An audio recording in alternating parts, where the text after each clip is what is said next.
ইরানের প্রেসিডেন্ট ইব্রাহিম রাইসিকে বহনকারী হেলিকপ্টারের দুর্ঘটনাস্থলে যাত্রীদের জীবিত থাকার কোনো চিহ্ন পায়নি বলে জানিয়েছে ইরানিয়ান রেড ক্রিসেন্ট সংস্থাটির বরাতে আল জাজিরা এই সংবাদ জানিয়েছে। প্রতিবেদনে বলা হয়েছে, রেড ক্রিসেন্ট থেকে এই তথ্য দেওয়ার পর আশঙ্কা করা হচ্ছে হেলিকপ্টারটির কোনো যাত্রী হয়তো বেঁচে নেই। ইরানি রেড ক্রিসেন্টের প্রধান পীর হোসেন কলিভান জানিয়েছেন, এখন আমরা উদ্ধারকারী দলের কাছ থেকেও ভিডিও পাচ্ছি। তারা বলেছেন, হেলিকপ্টারের পুরো কেবিন ব্যাপক ক্ষতিগ্রস্ত ও পুড়ে গেছে। তারা আরও জানিয়েছেন, ঘটনাস্থলে এখন পর্যন্ত কারো বেঁচে থাকার কোনো চিহ্ন নেই। ইরানের প্রেসিডেন্ট ইব্রাহিম রাইসিকে নিয়ে দুর্ঘটনার কবলে পড়া হেলিকপ্টারটিতে দেশটির আরও কয়েকজন কর্মকর্তা ছিলেন বলে জানা গেছে। ইরানের স্থানীয় গণমাধ্যমের বরাত দিয়ে আল জাজিরা সহ বিভিন্ন সংবাদ মাধ্যম জানায়, ওই হেলিকপ্টারে রাইসির পাশাপাশি ইরানের পররাষ্ট্রমন্ত্রী হোসেইন আমির আবদুল্লাহিয়ান, পূর্ব আজারবাইজানের গভর্নর মালেক রহমতি এবং ওই প্রদেশে ইরানের সর্বোচ্চ নেতার মুখপাত্র আয়াতুল্লাহ মোহাম্মদ আলী আলে হাশেম ছিলেন।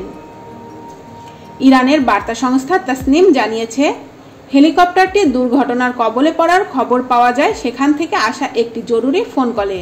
প্রেসিডেন্টের সঙ্গে থাকা কর্মকর্তাদের কেউ ওই ফোন কল করেছিলেন বলে ধারণা করা হচ্ছে। ইরানের স্বরাষ্ট্রমন্ত্রী আমির ভাহিদিও রাষ্ট্রীয় টেলিভিশনে বলেছেন, ওই হেলিকপ্টারের সঙ্গে যোগাযোগ স্থাপন করা হয়েছিল, তবে কথার মধ্যেই সংযোগ বিচ্ছিন্ন হয়ে যায়। এদিকে ভারী বৃষ্টি ও তীব্র বাতাস উপেক্ষা করেই দীর্ঘ তল্লাশির পর ইরানের প্রেসিডেন্ট ইব্রাহিম রাইসিকে বহনকারী বিধ্বস্ত হেলিকপ্টারের সন্ধান পাওয়ার দাবি করেছে রেড ক্রিসেন্ট। এরই মধ্যে দুর্ঘটনাস্থলে পৌঁছেছে একটি উদ্ধারকারী দল।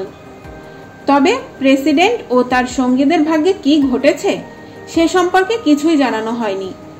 বৈরী আবহাওয়ার কারণে উদ্ধার অভিযান ব্যাহত হচ্ছে বলে জানিয়েছেন দেশটির কর্মকর্তারা। এর আগে রোববার 19 মে বিকালে ইরানের পূর্ব আজারবাইজান প্রদেশের পাহাড়ি এলাকায় বিধ্বস্ত হয় প্রেসিডেন্ট রাইসি ও পররাষ্ট্রমন্ত্রী আবদুল্লাহিয়ানকে বহনকারী হেলিকপ্টারটি।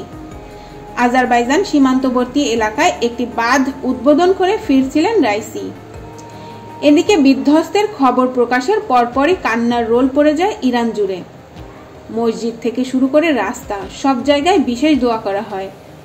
রাইসির জন্য প্রার্থনা করতে নাগরিকদের প্রতি আহ্বান জানান সর্বোচ্চ ধর্মীয় নেতা আয়াতুল্লাহ আলী খামেনি। একই সঙ্গে জনগণকে উদ্বিগ্ন না হওয়ার আহ্বান জানিয়ে তিনি বলেন, এ ঘটনায় রাষ্ট্রীয় কর্মকাণ্ডে কোনো বিঘ্ন হবে না।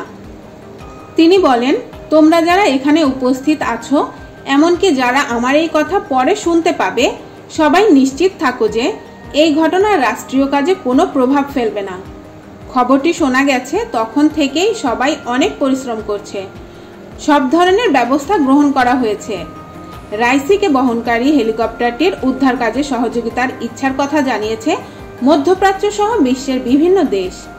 এরই মধ্যে পাহাড়ে অভিযান চালাতে সক্ষম একটি দলকে ইরানে পাঠিয়েছে তুরস্ক। তদন্ত কাজে আগ্রহ প্রকাশ করেছে রাশিয়া। অন্যদিকে বিষয়টি গভীরভাবে পর্যবেক্ষণ করা হচ্ছে বলে জানিয়েছে ইরানের শত্রুভাবাপন্ন হিসেবে পরিচিত যুক্তরাষ্ট্র। 63 বছর বয়সী রাইসির দুর্ঘটনায় বড় কোনো ক্ষতি হলে ইরানের সংবিধান অনুযায়ী দেশের দায়িত্ব নেবেন ভাইস প্রেসিডেন্ট মোহাম্মদ মোখবার। সর্বোচ্চ ধর্মীয় নেতার অনুমোদন সাপেক্ষে দায়িত্বভার গ্রহণ করবেন তিনি। একই সঙ্গে 50 দিনের মধ্যে নতুন নির্বাচন করতে হবে, যেটির মাধ্যমে দেশে আবার নতুন প্রেসিডেন্ট নির্বাচিত হবে।